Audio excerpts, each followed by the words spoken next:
I believe he's speaking directly to the president of Iran. Now he's going to offer a statement. Let's listen.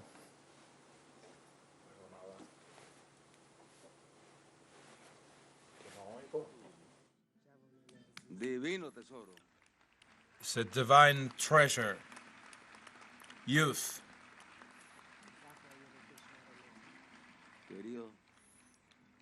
Beloved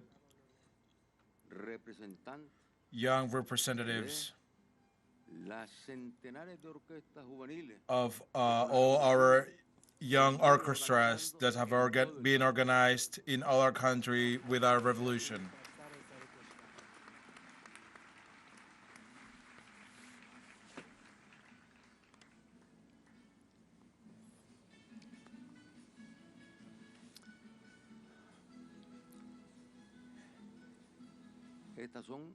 These are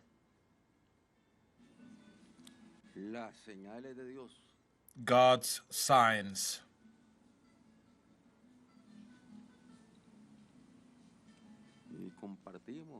And we share with the people of Iran,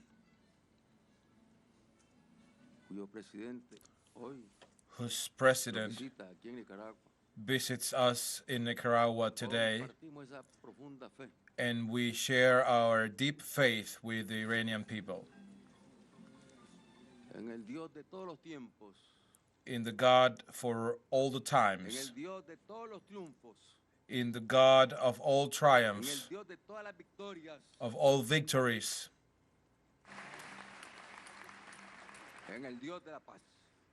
in the God of peace.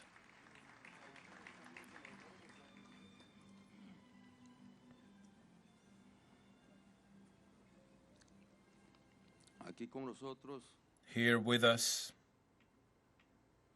the brother,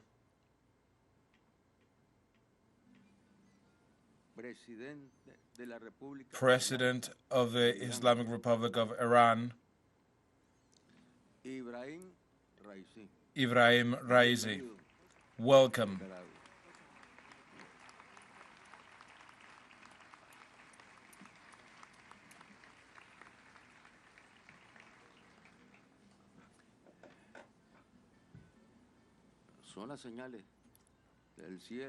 These are the signs of heaven, of God, because it's not a coincidence that the revolution in Iran triumphed in the year 1979 with Ayatollah Khomeini, and the Sandinista revolution triumphed in the year 1979 as well.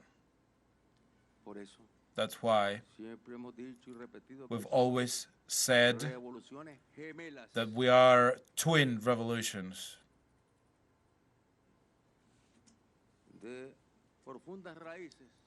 with deep roots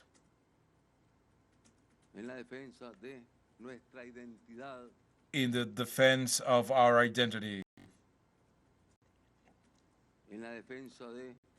in the protection of the well-being of our peoples, and in the struggle, in a permanent struggle against empires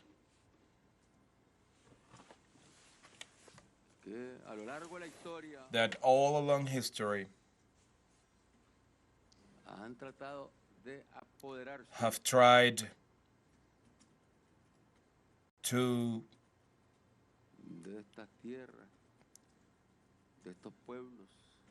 appropriate and plunder our peoples, our lands, and our continents in America, in Latin America, and the Caribbean,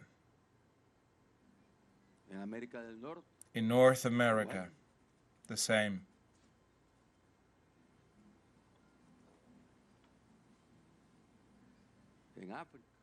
in Africa, in Asia, in Eurasia. I mean, they have always wanted to dominate the world, not with good purposes, but rather pursuing evil intent. They have tried to promote a so-called civilization coming from Europe, the one who in past centuries introduced the most brutal ways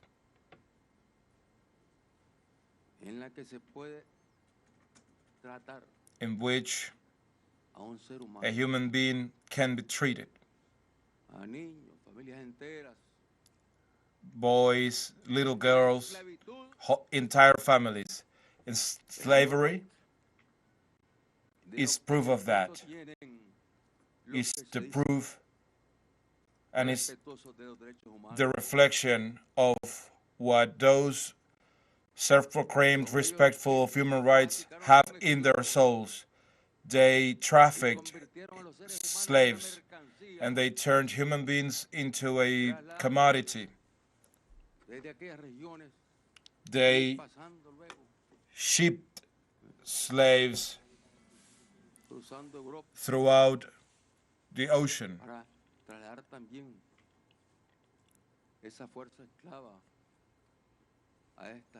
to bring all this slave working force to our lands.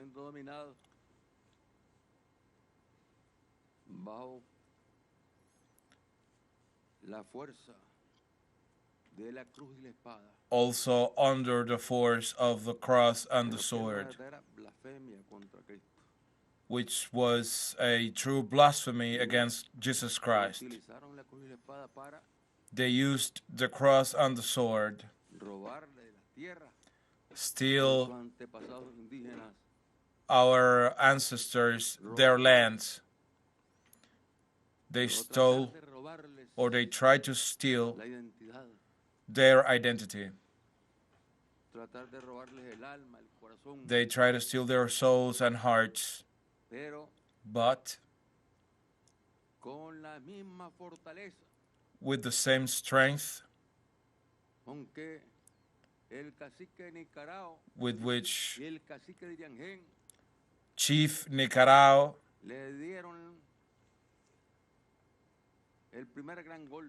gave the first big attacked the invaders for the first time 500 years ago on April the 5th.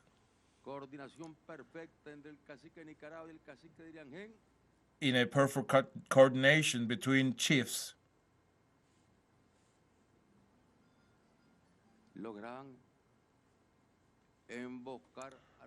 They managed to ambush the Spanish, who felt secure because they thought they had our indigenous peoples under control.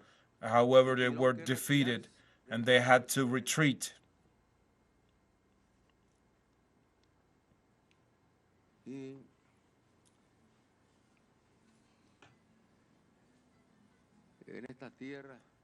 In our lands,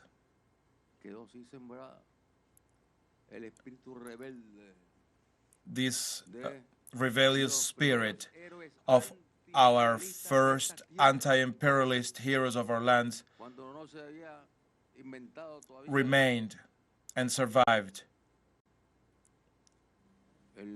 Even before the name imperialism came to be and the name of many countries existed,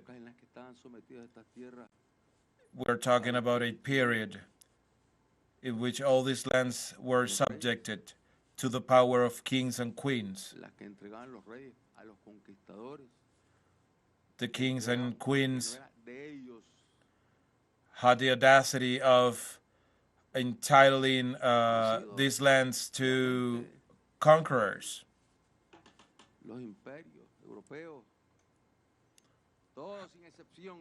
Every European empire have been great assailants and enslavers of peoples in different regions. And that practice has not disappeared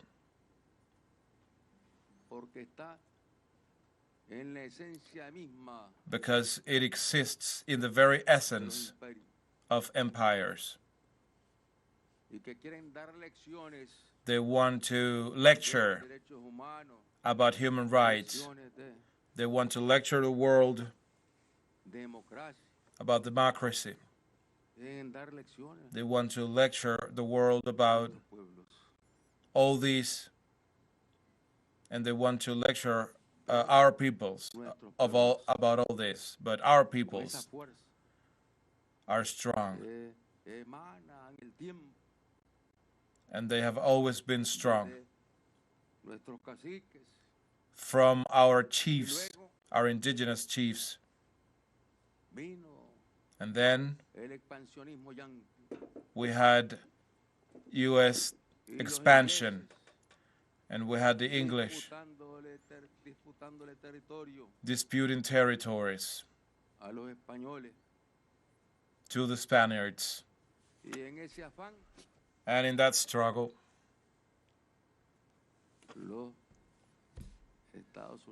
the United States,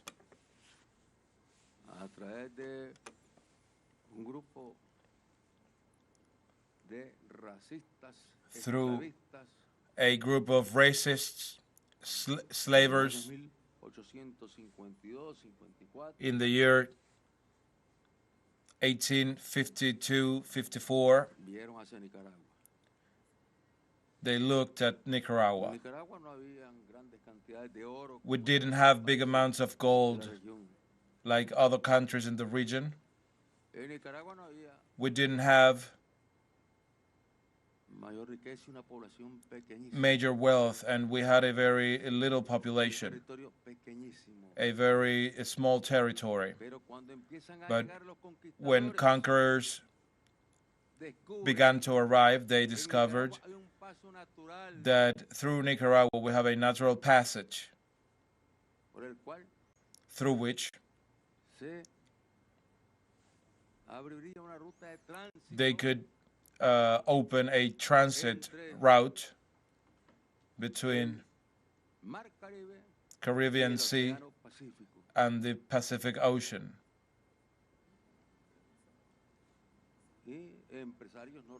And U.S. businessmen